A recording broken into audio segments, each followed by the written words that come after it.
Hello friends, subscribe कीजिए मेरे channel को और सुनते रहिए रोज़ रोज़ नई नई कहानियाँ। तो आज की कहानी का शीर्षक है ओस भरा मटका। एक राजा था, उसके 5 पुत्र थे। राजा को दिन रात यही चिंता सताती थी कि उसकी मृत्यु के बाद कौन राजा बनेगा। एक दिन राजा ने अपने दीवान को बुलाया, उसे अपनी समस्या बताई।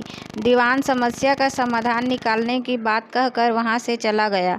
अगले दिन दीवान ने राजा से कहा, महाराज, मैंने एक उपाय सोचा है। सभी राजकुमारों को मिट्टी का एक एक कच्चा घड़ा दिया जाए और उससे कहा जाए कि उस घड़े को ओस के पानी से भर कर लाए।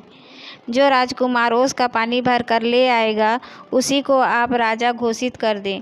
राजा को दीवान का यह उपाय पसंद आया। उसने तत्काल मिट्टी के कच्चे घड़े मंगवाए और राजकुमारों को एक एक घड़ा देते हुए कहा, जो राजकुमार अपने घड़े को ओस के पानी से भर कर लाएगा, उसी को मैं राजा बना दूंगा। 5 राजकुमार अपना अपना घड़ा लेकर चल दिए। वे एक मैदान में पहुंचे और ओस के कण इकट्ठे करके घड़े में डालने लगे। लेकिन जैसे ही वे ओस के पानी को उसमें डालते, घड़े की कच्ची मिट्टी उसे सोख लेती। लाख प्रयत्न करने पर भी उन्हें सफलता नहीं मिली। उनमें से एक राजकुमार बड़ी कुशाग्र बुद्धि का था। वह घड़े को लेकर पास की नदी पर गया और उसने घड़े को अच्छी तरह धोया। मिट्टी को जितना पानी सोखना था उसने सोख लिया। इसके बाद वह घास के मैदान में गया। उसने एक कपड़े को ओस में भिगोया और घड़े में निचोड़ा। इसी तरह शाम तक उसका घड़ा भर गया।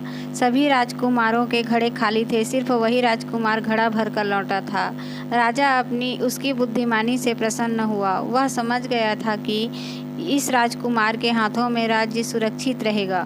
दीवान ने राजा से कहा, राजन, इस राजकुमार में सूझबूझ है, इसे ही राजा बना दीजिए। कुछ दिन बाद धूमधाम से उसका राज तिलक कर दिया। तो फ्रेंड्स, ये थी आज की प्यारी सी कहानी। आगे भी आप इसी तरह कहानी सुनना चाहते हैं तो चैनल को सब्सक्राइब कीजिए। मिलते हैं अगले वीडियो में। Thank you.